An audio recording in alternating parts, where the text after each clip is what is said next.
Apa yang dimaksud dengan harta istri? Nah, coba ibu-ibu ada yang bisa jawab nggak nih? Jangan-jangan ibu-ibu juga nggak tahu harta saya yang mana ya? Karena pas kajian ada yang nanya, Ustadz nih dari tadi ngomong harta suami, harta istri. Lah saya bingung Ustadz, harta saya itu yang mana? Kan parah berarti kan, istri nggak tahu hartanya sendiri. Saya nggak punya apa-apa Ustadz. Ini kasihan Pak, kalau sampai istri nggak punya apa-apa. Ini penting. Ya, Bapak ambil dia dari anaknya orang. Ini saya agak merinding memang. Anaknya orang dibesarkan dengan keluarga, disayangi dia, diberikan harta. Tiba-tiba Bapak ambil, jadi melarat dia. Bayangkan Pak, hati-hati nih Pak. Nggak bisa seperti ini.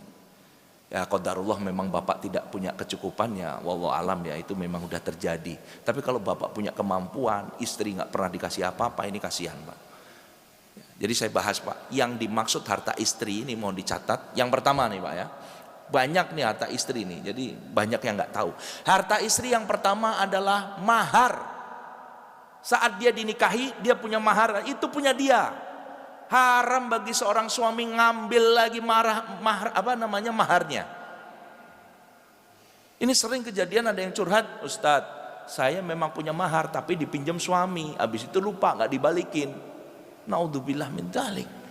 Nggak boleh Pak, Anda statusnya pinjem ya. Mahar punya istri itu harta istri mutlak, nggak bisa diganggu gugat.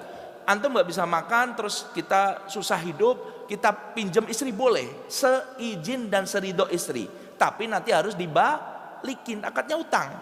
Ini yang pertama, mahar istri itu harta istri. Kedua, hasil istri bekerja sebelum dan setelah nikah. Kalau sebelum nggak perlu izin suami, yang setelah nikah wajib punya istri, wajib suami mengizinkan istrinya bekerja. Yang kedua, harta istri yang bekerja sebelum dan sesudah menikah, itu mutlak hartanya istri Pak. Suami nggak punya apapun di situ, nggak punya campur tangan. Jelas Pak? Yang ketiga, warisan yang diberikan orang tuanya istri kepada istri, itu mutlak hartanya istri.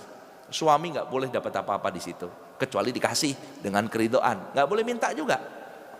Minta ya boleh ya, maksudnya dalam artian bukan maksudnya minta nggak boleh, ini dalam artian dilarang ngaku-ngaku lah bahasanya. Itu punya istri. Ya, pertama apa Pak tadi Pak? Mahar punya istri. Kedua, hasil kerja sebelum dan setelah nikah. Yang ketiga apa Pak?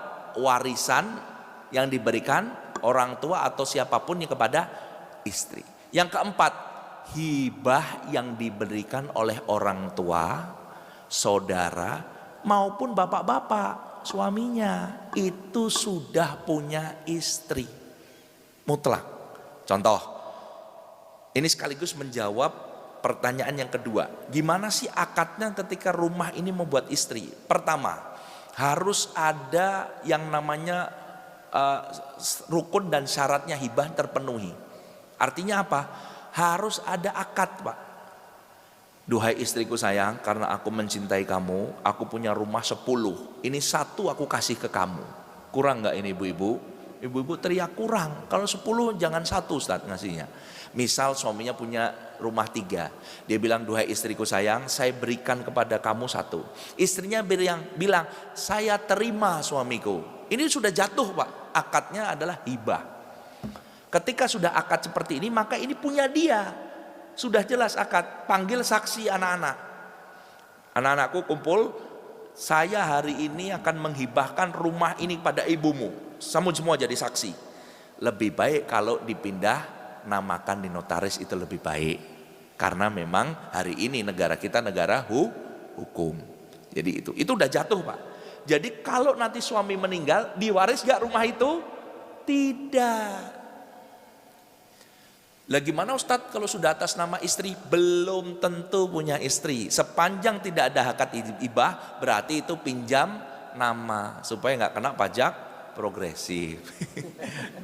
Ya, jadi jangan, ibu-ibu juga jangan GR, Ustadz rumah, mobil, motor atas nama saya semua. Waktu saya tanya, pernah nggak suami menghibahkan akad? Nggak pernah, berarti punya suami. Oh gitu. Nah ini nanti biasanya bapak-bapak pulang ke rumah pasti ditodong Pak. Ayo kita akad suamiku. Ya, ini punya saya, ini rumah. Ayo akad. Bu, kalau rumah satu-satunya jangan diminta. Nanti koamnya hilang nih suami. Kalau punya suami punya 10 rumah, 5 rumah, 3 rumah, ambil satu, minta satu nggak apa-apa. Lah ini rumah satu-satunya diminta. Kalau rumah satu-satunya diminta, berarti sekarang yang numpang siapa? Suami numpang ke istri. Yang biasanya numpang itu yang dipimpin apa yang mimpin? Yang dipimpin. Dan bapak numpang berarti bukan lagi pemimpin hari ini. Jelas Bu ya? Jadi kalau punyanya cuma satu ya jangan maksa untuk dihibahkan ke Anda. Ya nggak boleh juga kayak gitu. Kasihan suaminya ya. Jadi suami jelas ya, ini saya ngomong kayak gini juga nanti kalau diminta Pak, bapak bilang, Ustadz tadi bilang tuh satu-satunya nggak boleh, ya jangan. Nah, ini penting ini kita ngaji bareng, ada istri ada suami supaya ngerti. Nah kalau rumahnya banyak boleh Pak diminta, istri minta dong. Oh iya karena sayang sama istri kasih, boleh, nggak ada masalah. Mobil juga gitu, kalau udah punya istri, Anda meninggal mobil nggak diwaris, motor nggak diwaris. Tapi kalau tidak ada akad hibah maka masih punya suami. Jelas Pak ya? Caranya ada akad hibah. Kalau perlu dibalik nama, ada saksi sudah cukup. Wallahu a'lam bishawab. Barakallahu fikum. Mungkin satu pertanyaan